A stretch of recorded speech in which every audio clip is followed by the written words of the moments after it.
Jacques Pepin. Jacques Pepin. I have a name for you. Alessandro Luigi. Who the hell's that?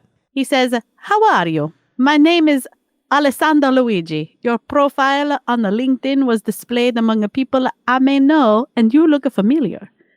I have been trying to figure it out, but there is no lead in my thinking." Wait, this person wrote you. Luigi wrote you. This guy is abusing LinkedIn as a dating site. This is what he's doing.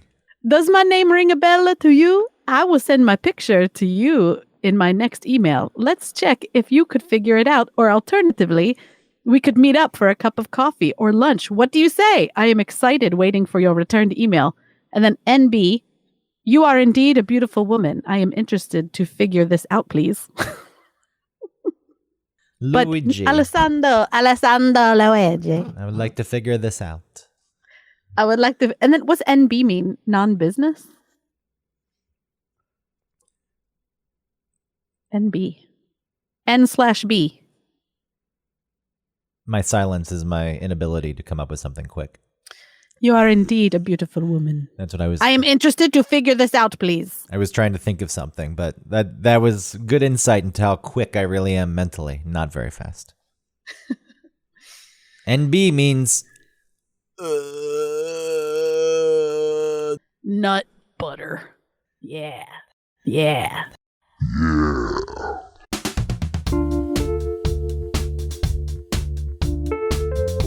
Welcome to One Topic, where we stick to one topic. My name is Autumn Fisher. My name is Greg Russ. We'll see what kind of performance we get out of Autumn Fisher on this week's episode. Because entering the show, there's already tension. There's tension. The ever-evolving dynamic between us and this podcast, and where it goes and what it's going to be, took a strange turn. The pre-show that you heard talking about nut butter, that was fine. That was a fun thing representative of our moods. And then stopping the recording, and before we started the recording again, now there is tension strewn about. So this week's topic, I don't know what the topic will be necessarily, but an exploration of old friendships and what the fuck to do with them as you continue to know a person for a long time and get closer to them, and how to maintain the thing, and you're covering your face. Do you feel... because now I feel like I can't.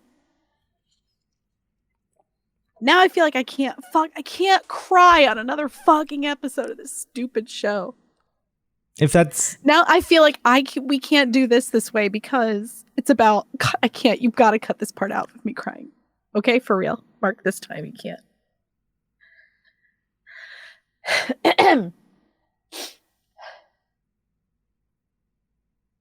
I think you crying is fine. No. No. Why do you feel as though it's not? Because it's not happening. Please. It's all about me, and I need it to not be happening. The show can be all about you. No, it cannot. The topic, the content, it can be all about you. No, it was going to be about you. Well, it wasn't going to be about me. It was going to be about everyone, both of us. Well, it was going to be more about you, and I was going to hear you and listen to you. We were going to talk about things. I didn't want it to be about me necessarily. Right now, This is a bit vague. We're kind of just jumping around, and I think people are being left to fill in some blanks. But as we record this show on a Sunday night, you came in. Late. You're tired.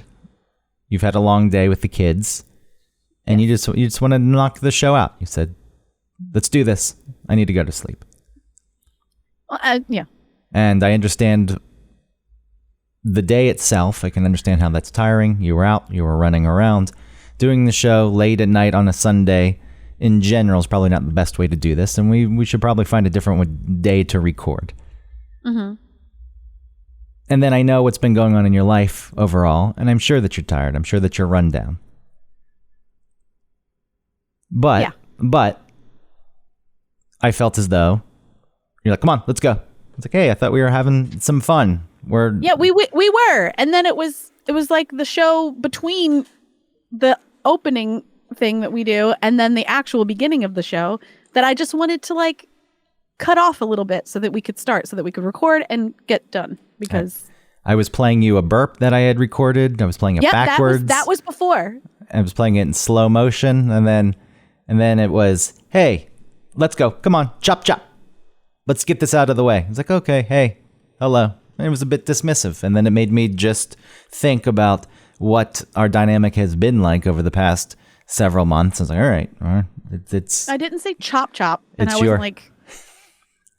It was implied, and your hand had the motion. If you had texted me and said like you're really tired and you want to go to bed, then I would be like, oh, okay, let's start right away then, because I know you want to go to bed. I wouldn't then just be like fucking around.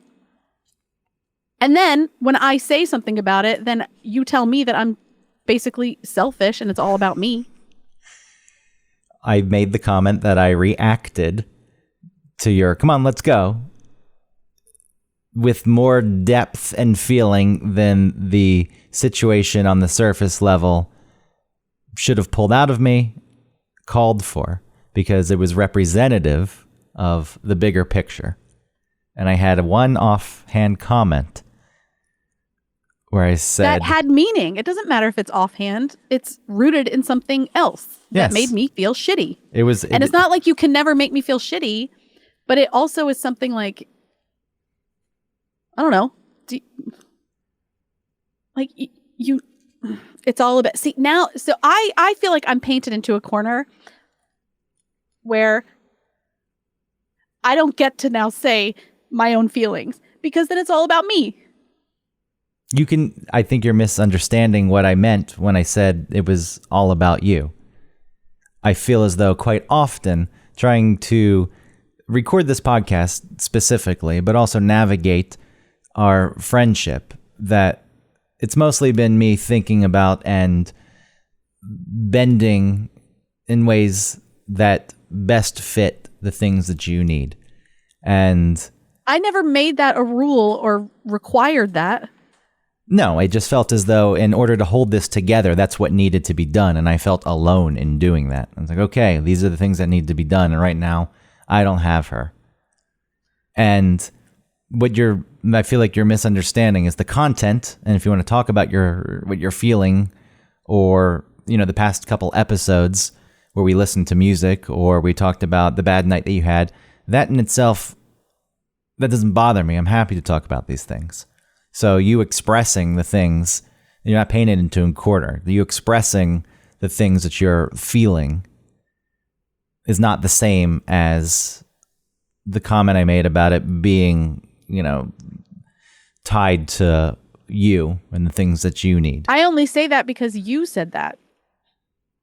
You said that it was like, well, even the last episodes have been all about how you feel. It's like, what? I thought that we were together in that. No, you misunderstood. I didn't mean the content itself. I meant surrounding the show, recording the show. 2 episodes ago, I liked the episode. It was better than whatever we were going to talk about, which was credit cards or some stupid thing. So it turned out to be a better thing.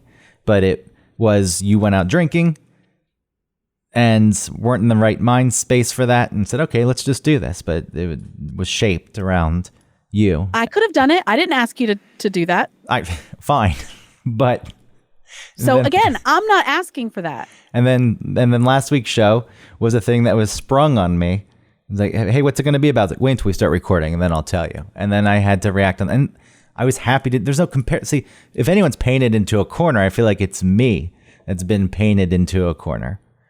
Where if I talk about these things, that it sounds like it's coming off as accusing you of being wholly selfish with the content and me not wanting to talk about it, and oh, God forbid we only talk about you, and I don't care about that stuff. I was happy to talk to you last week and the prior week. I feel like it's being misinterpreted and you're feeling sensitive about it. And that's not an insult. Because I feel sensitive about every fucking thing in life. I mean, I feel sensitive about it because you said that, oh, it's all about you. Well, we can talk around this in circles. I don't know how interesting it is for people listening. I think this can tie to a bigger picture of navigating relationships, friendships specifically, with people you've known for a very long time. And some of this was going to be a topic that we were going to talk about anyway, because you suggested that we bring up and talk through a bit what happened on the Von Hessler Doctrine podcast. I don't know what day it was, Wednesday, when Eric flipped his shit at me because I told him he interrupted people. And I don't want to get too detail oriented because some people may not have listened to the episode and they don't know what the hell we're talking about. Also, I like to think some people just listen to this show and they don't actually listen to the Von Hessler Doctrine at all. They are fans of us, though I know that probably 98%. Maybe they switched. They started out with the Von Hessler Doctrine and now they don't listen to that anymore. They said, I love one topic until this episode. And they said, God, shut up. Yeah, that's how I feel. Just shut up. That's why I want you to edit out that crying, because I cannot be crying on another goddamn episode of the show. We'll leave a little bit of the crying in just because you referenced it. So if it's completely gone, then people don't know what you're talking about. Then I have to make an edit here too. And it's late and I'm lazy. This is a request that I have. I don't want to edit that much. Okay. So the crying's going to stay in for a bit. Okay. Just trim it down a bit. You don't have to worry about crying on the show. If anyone wants to make you feel like shit for crying, fuck them. No, it's not that. I just don't want that to be the content of this show. I think we should do a whole episode where you sit there and weep. Yeah. And we find. I want this show to not be like so emotionally exhaustive. It is what it is right now. I know, but I am trying to have my own shit together. And I don't want this to be that. Okay. Well, the show doesn't need to be. If you don't want it to be that, it doesn't need to be. But if you are worried that it's not good content. I'm saying for myself is like what we talk about where like this is our art almost, you know? It's like, oh no, I don't want to just paint landscapes. Well, this isn't a fucking landscape. I'll tell you that right now. You know what I'm saying though? Like I don't want it. It's just what I don't want. It's not about like judgment. It's like what I would want to hear. I don't want to hear again this person crying. Some of those old episodes, like Socks and Pizza, those are those boring paintings of Mary with tears in her eyes, her big bulging eyes, and baby Jesus in her. That's that kind of painting. Right now, where did you go? Would you turn off? I just don't want to look at my face anymore. You turned off your video feed. Well, this is some abstract shit. This is very complex. People look at this, and there's a shape to it. It's like Starry Night, so it's not completely abstract. It's like, oh, wow, there's a lot going on there. You're also muted. This is very strange. Now I've just been left alone. No, I'm here. You muted your mic. You're hiding. In essence, you're hiding on an audio medium. All right, let's take a moment. I'm sorry that you are feeling so strongly. It's not that. Listen, sometimes it's when I'm tired, I call it my werewolf. And I just got to go to bed because I've turned into the werewolf now. And in the morning, I'll be fine. It's just now it's too late. Tell me more about this. It started when I was pregnant. I just realized I would just be like upset, you know, at night. And Travis and I would realize like, you know, I think I'm just tired. And like a baby who cries because they're tired, you know? And so I call it like, oh, the werewolf. I got to go to bed before this werewolf comes out completely, which is what I would have done, you know, at like 9:30. Like, yeah, I got to go to bed because I am tired. But instead, that's fine. Let's do the show. And instead of like distracting me from the werewolf, we like open the door for the werewolf. And Maybe we the show is going to be called The Werewolf. Yeah, the werewolf is out. This will be called Autumn's Werewolf. That'd be 3 in a row. See, because I that I don't care about. See, yes, you do, or else you would have said it. You're conflating the two. The content of the show being about you is not I enjoy it, and I think there's been some interesting episodes. Okay. You're conflating the things, the restrictions. It's like, I need this. We're going to do it this way. It's got to be my way. This way. I'm not going to be here for this. I'm not around for this. Do this yourself. You want to hold this together? Hey, Autumn, I need this. Deal with it. No. Don't paint me like that. But that's what I say. Like, just deal with it. Okay, you've never actually said that. You've never actually said that. Yeah, what are you referring to? Nothing specific. There's just been instances. It's fine. You really want to dig into this? No, it's not fine. It's not, because it's something. Because for you to bring it up in that way, and then for you to have all of these actual like examples, it seems like it's not something that's just fine. It's fine. Maybe it's something that we don't need to necessarily get into. The things we've. All right. Well, then you shouldn't have said it. Things we've talked through. I feel as though this werewolf feeds on your tears and is taking control of your brain and wants to feed your brain information that wants to keep me upset. Yes, this is what's going on. So no need to dig into specifics with things. Somebody put me to bed. For good? No, that's to sleep. Yeah, put you to sleep like a stray cat. Yes. Is that what you want? This werewolf. Maybe this werewolf is, trying to tell you something. What's it trying to tell you? I don't know. It's not my pet. It's trying to say go to bed. You're tired. I don't think You're over tired. I don't think that this thing is my pet. I think the werewolf is yours, and when you go to sleep, you don't listen to it. So it comes back and it says, "Hey, listen to me. I'm trying to tell you something. You gave me a cutesy name, and you've probably sketched doodles of me on pieces of paper somewhere." I don't think it's that deep. I think it really is like, the kids take a lot, and I mean, when I was pregnant, I thought it was just, hormonal, but then it has carried over. And I think it really just has to do with being just tired. I was out in the sun for a huge part of the day and it was hot and I was wearing jeans. I was wearing blue jeans and a blue shirt. I was wearing all blue, like a real weirdo. Anyway, I was in the sun, lots of waiting around. The sun, hot. Wait, was it denim on denim? No, it wasn't denim shirt.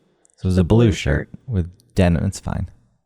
Yeah, it was still like all the same color. If you're wearing denim on denim, then you're like Jay Leno, just a blue collar working comedian, hosting the Tonight Show, getting millions of. That's the way he viewed himself. Yeah. He's just a blue collar working man. It is cool that he likes cars so much, and then just like does that like crazy. Like he builds his own. He has like a one of those. He had a 3D printer before people had 3D printers, and like they would have some old ass car where you can't get the parts, and so they'd have to like 3D print the part. I thought that was interesting. Like, man, that must be pretty cool. Well, it's like the signals in the New York City subway system. They're so old, these signals, that the replacement parts don't exist. So when they break, they're just sent to a shop in Coney Island, and some guy rebuilds them. He and his team rebuild these things or hand build other parts. I don't know if they're 3D printing, but it could come down to that. Totally different thing, though. Jay Leno in a project car or a system that a city relies on to carry people, millions of people around when things are normal. It's like, oh yeah, sorry, we don't have the things that keep it running, but we'll build some for you. Unbelievable. But anyway, that's an aside. Yeah, I just don't think that my werewolf is that deep. I think I'm just tired. Okay. Oh yeah, so I was in the sun, and then I had to come home, and then we had some kids over Friday night, and I hadn't cleaned up from that, and so, I had to clean the shit out of my house, and then I had to do a ton of laundry, and then I had to make dinner, and then the kids needed baths, and, I really felt like a waitress at one point, like when you're busy with tables and you're like a table needs this and you have to do that. You're like juggling tables. I felt like that with the kids because like I was in the middle of something with Ellie. I had the dishwasher open that I was emptying. The trash was full. I have like plans like of other things I need to take care of. And then Pete has pooped and I have to wipe his butt. And so he's like calling me and I'm like, okay. And then I'm answering a text. Like, yeah. I'm like, so, you know, put the kids to bed and ready to go to bed now. Yeah. And I try to be aware of everything that's going on. I obviously don't have that much. And if you had things and you told me, except for that one time, and I really did not take the time that I needed to like respect your schedule. I really felt bad about that. I kicked you off the show and Tim Andrews joined. And that's fine. And I'm glad. Like, that's fine. I feel bad about that.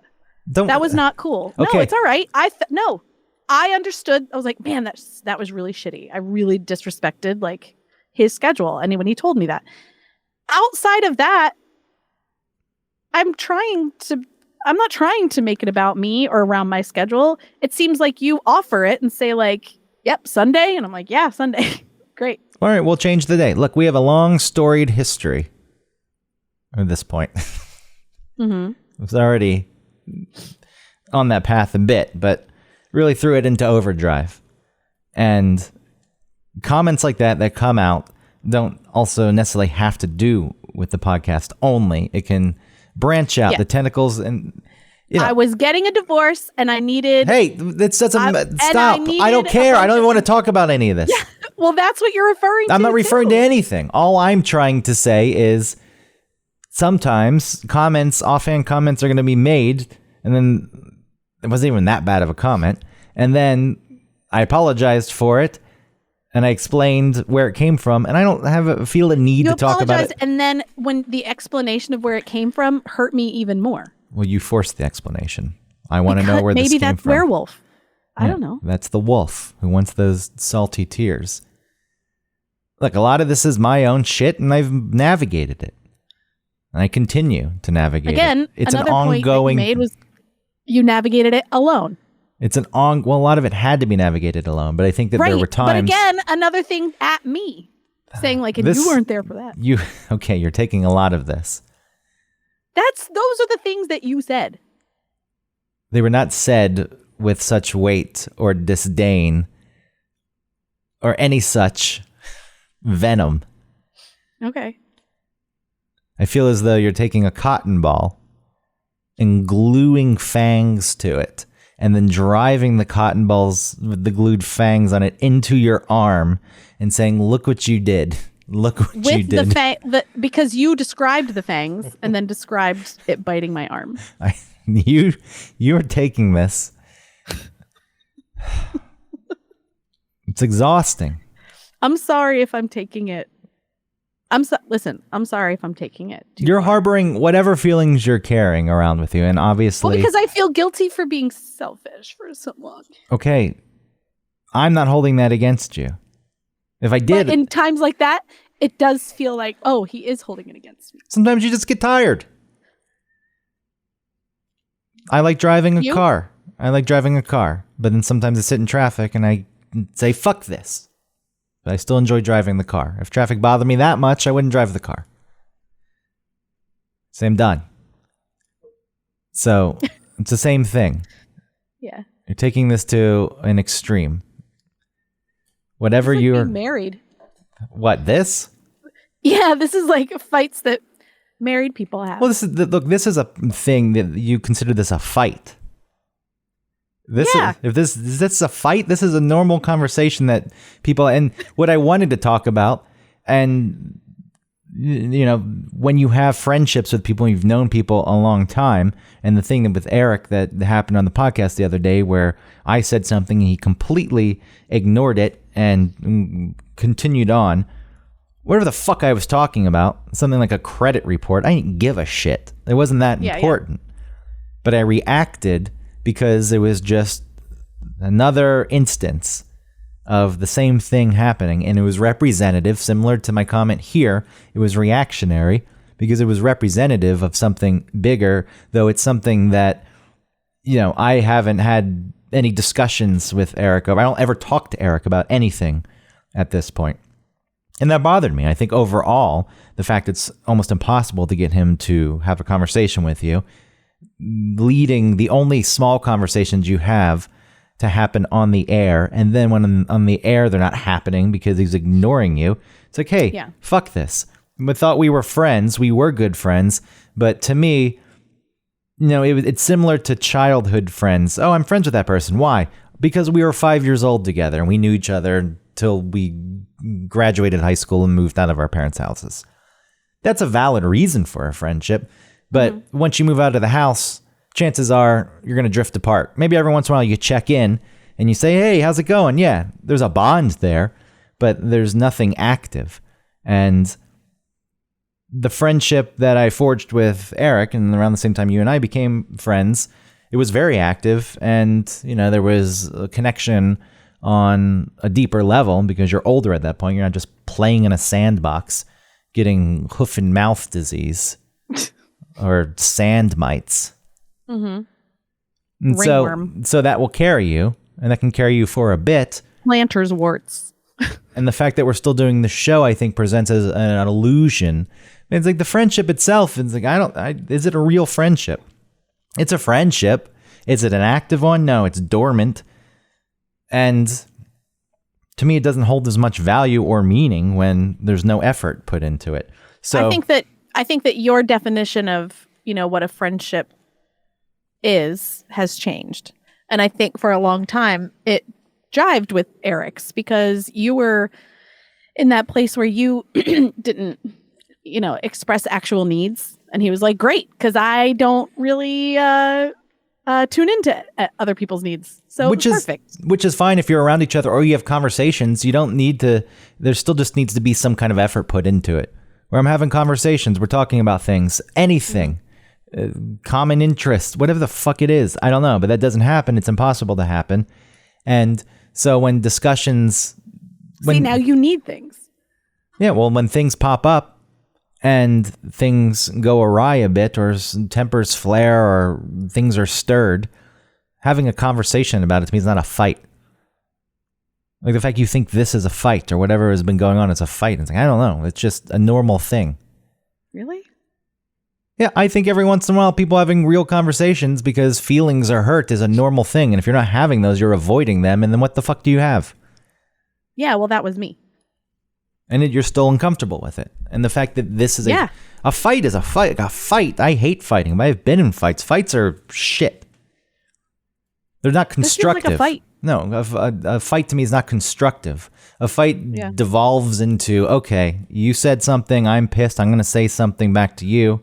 You're not getting anything done. Oh. This is strange that this is a fight to you. This, conflict exists. You try. I don't participate, it doesn't. The conflict, between two people like us, I don't associate that with just, I think that I think it is constructive. We always walk away, I feel like, with progress. But yeah, for me and from where I stand or from where I grew up, this was a fight. Because my parents didn't do that. They both nope, nothing. How does that work out in the end? What do you mean for them?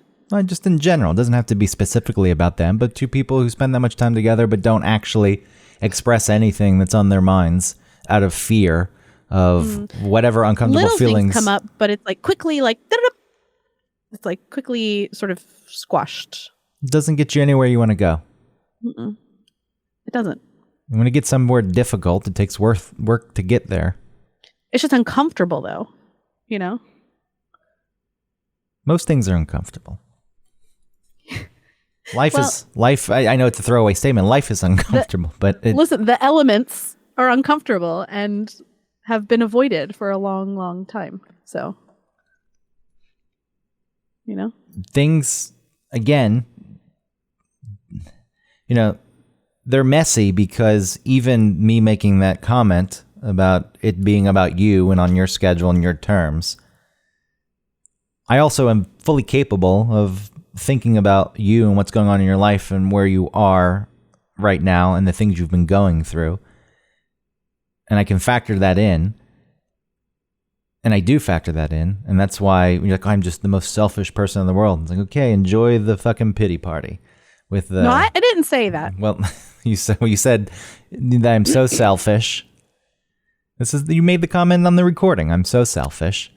Because then it felt like anything that I was talking about, because it was my feelings or whatever, then it felt even more like I'm still talking about myself in a fight, quote unquote, about things being about me.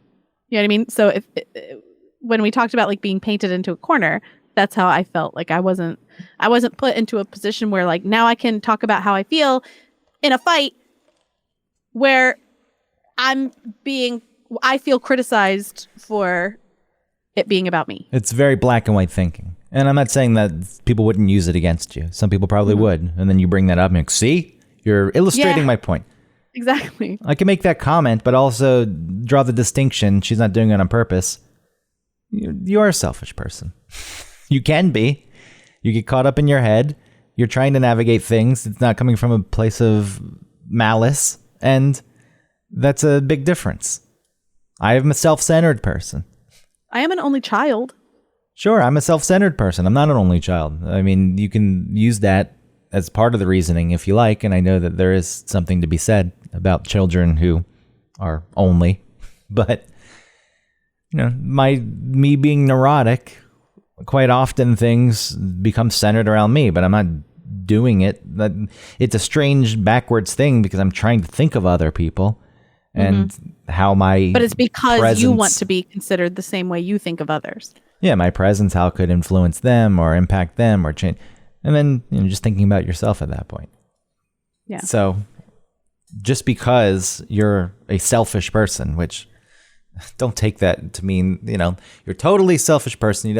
It's not even what's being said. I made a joke just before. It's like, you are a selfish person. Mm-hmm. You are. But it's not your identifying trait. But if you did come to me and say like that you needed some other scheduling something or needed something, I don't know, I would want to do that. It's not like, well, no, you know, it's not about me, so I don't care. I hear you. And I know you would do that. Okay. I just feel like maybe maybe it's both. I'm sure it's both. You know, I am in my head about a lot of, not in my head like I'm lost, but just like, you know, thinking, figuring out. And also you are sort of taking that into consideration and not bothering that when I'm not asking to not be bothered. You know, so I'll tell you right now, I have zero intent of holding things against you as we move forward in a friendship. I'm not, if I wanted to make you feel bad forever, or even for any extended period of time, or even another week, like if that was my sole intent, I wouldn't want to be your friend. I wouldn't be your friend. I have no interest in punishing you. So I don't think that. Okay, but what I'm saying is, as we navigate through everything we've been through and our long history, there are going to be instances where comments are made or things come up and feelings clash. Yeah. And that's okay. And it's not meant to be, yeah, I'm sticking it to you. And this is here to make you feel bad. And if that was the case, and if that's what I wanted to do, and I didn't make the distinction or the decision to say I wouldn't be your friend, and I wanted to be a person who tried to be your friend just so I could make you feel like shit, then it's up to you to get the fuck out of here. Yeah. But that's not happening. No. I don't think that's happening. Okay, I just want to make sure that you know that. Yeah, I know. I don't think you would do that. Okay, then things like this should be okay. Okay. But also the werewolf. But you see, and it made me embarrassed. Like it made me think like, you know that feeling, this is not the same, but you know the feeling that people have when their partner's been cheating on them and everyone knew except for them, and so they feel like foolish, like they've been walking around thinking everything's fine, and then all of a sudden, like it hasn't been fine, and so they feel like an idiot, and that's a little bit of how I feel, where it's like you've been selfish, or all these little moments, that you sort of bookmarked, felt like. And you're starting to look into that. Like I misunderstood what you meant, but when you talked about like the episodes, and I thought like, oh, I thought we were cool about that, and so it's that got jumbled in with everything, and so yeah, it made me feel like embarrassed and stupid and bad, but also mad. Like, why would you say that to me? Because I don't feel like I'm selfish, or I don't mean to be, or it seems like you took it and you turned it into something that fit into what you were feeling, which people do. There's nothing wrong with that. I wasn't feeling anything. Well, overall, tired. Overall, it seems as though you're battling, or you're trying to figure this out, or you're realizing things about yourself at this point. Yes. And whatever embarrassment or shame you're feeling, because you didn't know and you were walking around clueless. Yeah.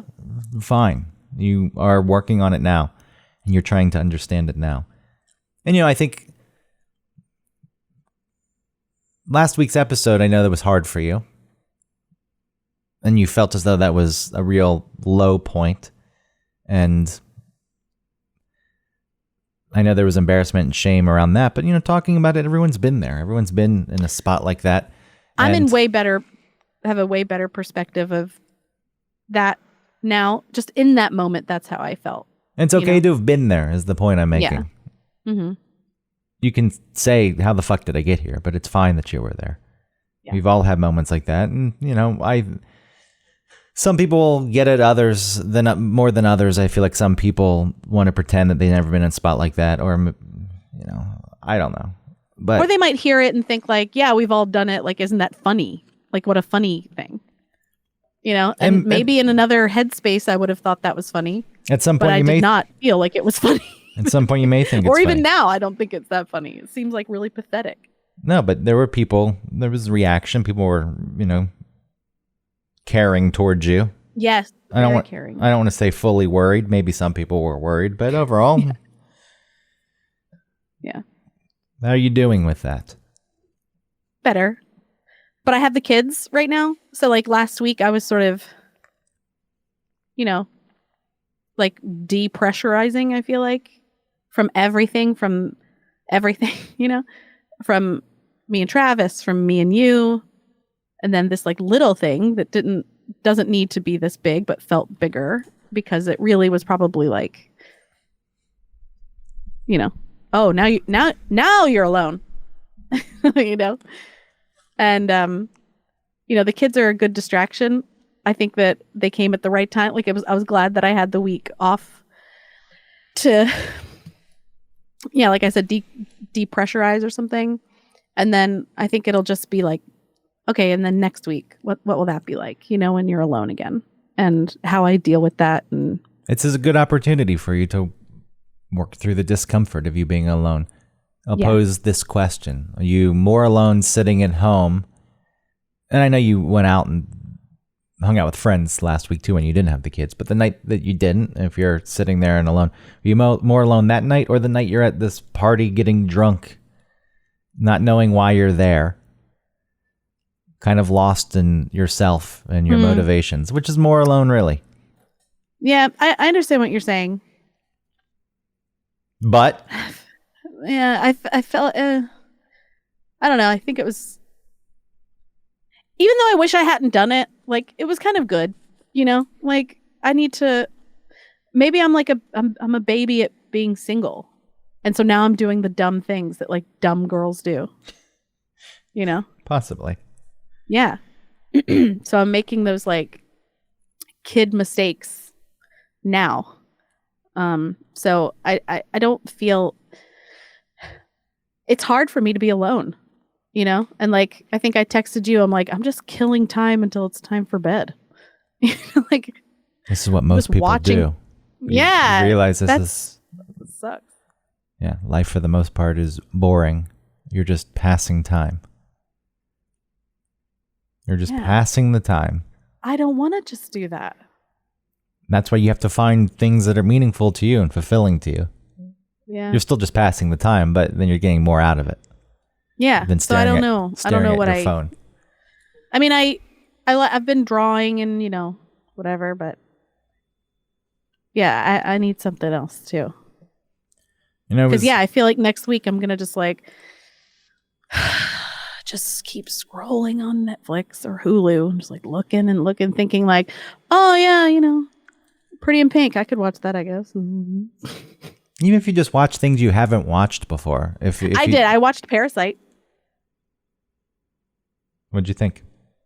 I thought it was going to be better than it was. I liked it. I know it was such a thing. I thought it was going to be better.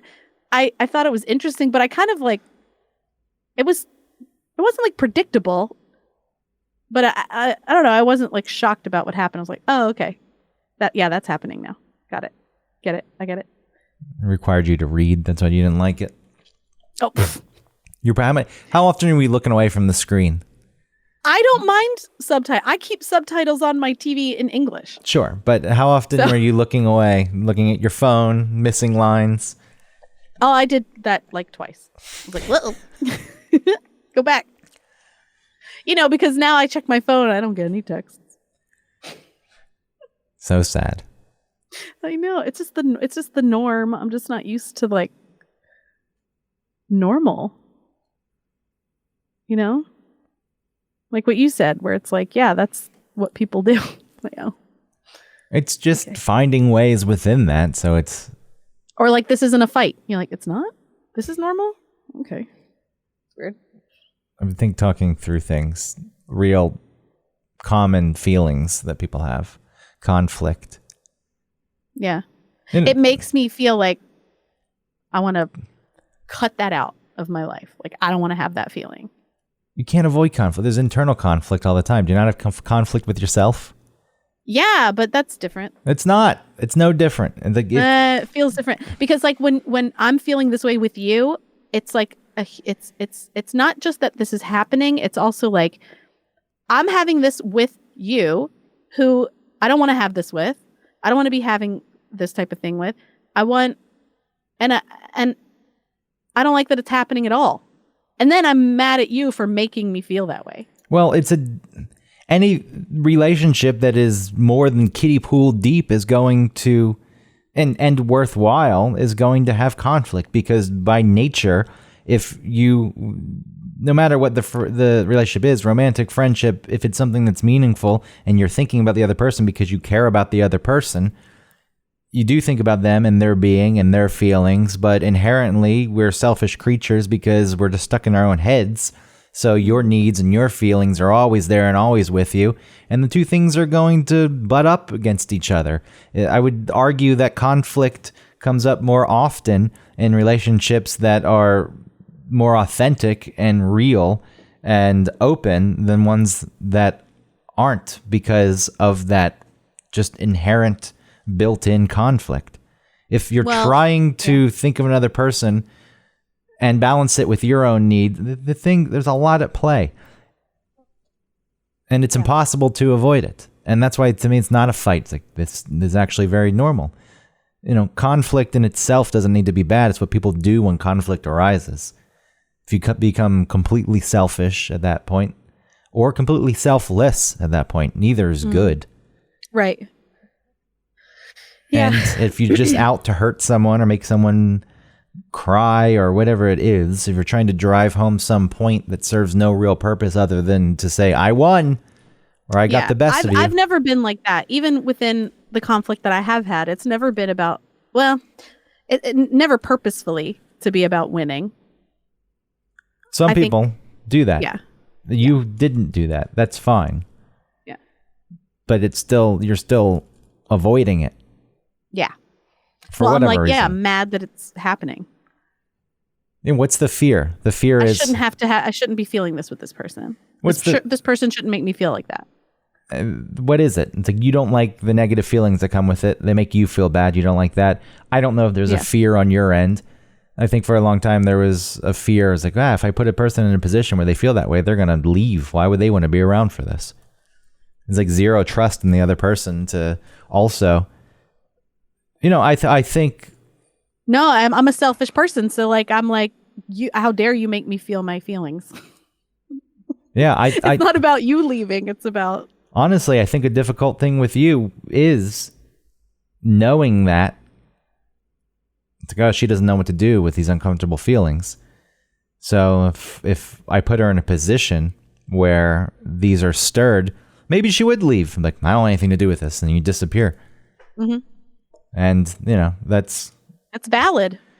The things you say you want, though, you're gonna, to actually get there and to get anything meaningful and fulfilling, you have to face these things. I know, that's the work. And you're doing the work. It's fine. It continues. Yeah. I'm just not, We're all doing the work. What I realized after last week's show, when you put me on the spot, you didn't tell me what we were going to talk about, and you just sprung it on me. Okay. What did that make you feel? That wasn't meant to make you feel bad. Because it wasn't about me and Alex. It was about my reaction to everything and how ridiculous it was and what a low, stupid thing. Like, it wasn't about. Sure. Yeah. But I think even me saying that, you took that, went somewhere with it. I don't know. That's where I went with it just now. But it was sprung on me. And what was interesting to me was, despite our dating history, because I think some people, and if it was someone and we didn't know each other for so long, and I found out that one of my exes, like I say, I met the person on a dating app and we dated and then broke up, and that person was dating someone else. I'm not above being like, yeah, that ended. Laughing at it, feeling good about it. But that didn't enter at all when you told me. Yeah. And again, I'm not so surprised because, one, I wouldn't want that feeling. But I think human nature, some of that seeps in, and it didn't. Like, I really just thought about you as my friend and caring about you. And it's like, I don't like you being in the position that you're in. I'm sorry that you're there. And I know that you're dealing with a lot. And really, I don't know. I felt very... Did you feel like proud? Proud of you? No, of yourself. No, I didn't. It wasn't like this point of pride. I was just surprised, I guess, because of the complex feelings that can come along with, a breakup. I think you should feel a little proud to be like, oh, cool. Like, I'm doing, I don't know, when there are times when, you think you'll know how to act, or you would hope that you would react a certain way or think a certain way about a certain thing. And then when it actually happens and you do, you're like, oh, cool. Like, I'm glad. Like, the thing I thought that I want to feel is real. Yeah, I just use it as a compass. It's like, all right, this is how I feel. This is the direction I'm going. And, I guess I'm happy that it played out that way and not in another petty type of way. Yeah. So, with that being said, when I make offhand comments about things, because you still can be annoying, or even when you're not being annoying, and it's not fair that your comment or your request annoyed me because it's rooted in something deeper. Whatever, just remember that. And then like, okay, that's fine. It's not a big deal. Yeah. Maybe I'm still just a little, raw. And then whenever you decide, then you've worked through things and there's another relationship, then you have to apply that. And that's the hardest part. Yeah. Then you have to put trust into it. Like, okay, now I'm implementing these things into a relationship. Yeah, no. So I know that that's kind of where you are. And I don't know how you can do it. You just have to do it. And it's uncomfortable quite often. Yeah. And there's a fear. It's like, why would anyone want to be around for any of this? Why would anyone want to stick around for who I really am? And maybe some people wouldn't. Look, that's what you put on the table. Maybe they wouldn't, but what are you going to do? Not be yourself? Yeah. Put on a show, a little act? Yeah. that wears you thin and wears you down and keeps you from being comfortable and fulfilled. You just have to take the risks. You have to take the big, giant risks. It's just hard to do it in real time. And really put yourself on the line. Yeah. Well, you should feel proud. And then it can get in your head and you can overthink. Like, man, I'm exposed right now. What the fuck am I doing? And you can become insecure. As long as you work through those things, though. Feeling those things is fine. There's this idea, it's like, you need to be confident at all times. No. But if you're insecure, make the other person feel like shit. Because... Right, to offset how you're feeling. Yeah, then you're an asshole. Yeah. The joys of real interpersonal dynamics. I know, there's someone listening who's like, they think too much about things. Who cares? Possibly. Yeah. And I don't argue that that's the case. Some people maybe don't think as much and have very happy relationships because they're not overthinking. But I'm not that kind of person. I'm a person who overthinks, so I can't just turn it off. So I have to learn to live with it. Well, and also I feel like those are the type of people that were like, anytime if you go see a movie or something and then you talk about it and you have all of these things like, when this happened, like, I didn't understand why they did that. Like, why would the character do that? Or, wouldn't they have just done that? And someone's like, I don't know. I just watched the movie. Shut up, dude. No, these things. Don't you pay attention? Like, what's the point of just like watching moving images? No, like you think about what happened in the movie. I don't understand people like, I don't know. I just like it. Well, that's why blockbusters and the biggest films aren't the ones that are the most thought-provoking. Right. Too much thinking. That's why explosions. That's why Jay Leno was the more popular of the late night hosts. Nyuk, nyuk, nyuk, nyuk. Just with the nyuk nyuks. People, look. Make with the nyuk nyuks. America loved him. His ratings, he won consistently. And the argument was he was boring. And he was. He was relatively boring. I mean, I don't want to say he wasn't talented. But he just became a guy who found, what did they say? It was like the fast food of comedy. Oh. He knew how to churn it out. He turned it into a factory, a joke factory. And the country as a whole ate it up. Likeable. The coastal elites, those assholes in New York, they didn't. Butter garlic noodles. Like, nothing spicy. Still delicious. A little, not too salty. Nothing like... Not a whole lot of seasoning to overpower anything. Just like buttery noodles. And who was wrong? Who was wrong? Like, people want to say Leno was wrong.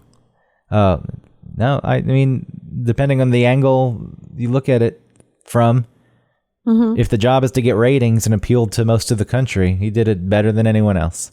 Yeah. Even if his comedic tastes were bland. I wish that all of those late night talk shows, like, maybe they should have only done it for like 3 years, because those early days of Conan were so weird and amazing. And I've heard that like Letterman was the same way. Like, his show in the beginning was super weird. They did weird things. Even, what's his name that you don't like? Jimmy Fallon was really funny in the beginning. No, that guy never made me laugh, but they had funny bits. He was a disgrace to 12:30, and then the guy who's there now, Myers, is even more of a disgrace to 12:30. Oh yeah, boring. And I know that late nights changed and people don't watch it the same way they did, so it doesn't mean the same. But 12:30, as you said, Letterman, and then Conan, who was inspired highly by Letterman. Yes, that was the time to be weird and to be edgy and to do things that wouldn't. It just got boring. Well, to do things that wouldn't fly at. You also get older. I mean, as Letterman continued to do the show, CBS, he was bitter that he didn't get the Tonight Show, and that weighed heavily on him. But as you get older, you can't continue to be the guy who's throwing yourself against a wall in a Velcro suit. You have to evolve. And so he evolved a bit. And, when I was watching Conan, I didn't think Letterman was that great.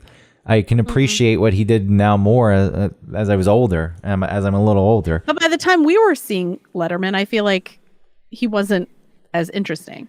Yeah, I mean, if you read about the guy, he was really interesting. He was full of self-doubt and hated himself. But, you want to talk about overthinking and... Yeah, sometimes that can make the best art. So, I mean, 12:30 with Conan, right? The perfect age for that. Me. 93 came on, 94. I remember my friend Anna would say like, "Oh, I'm going to stay up and watch Conan," and I didn't understand what she meant. I thought she was talking about like Arnold Schwarzenegger, like Conan. It's all different now. The late night really does not matter. Not the same way it did. But Seth Meyers going on there. I'm just gonna make my little snarky jokes.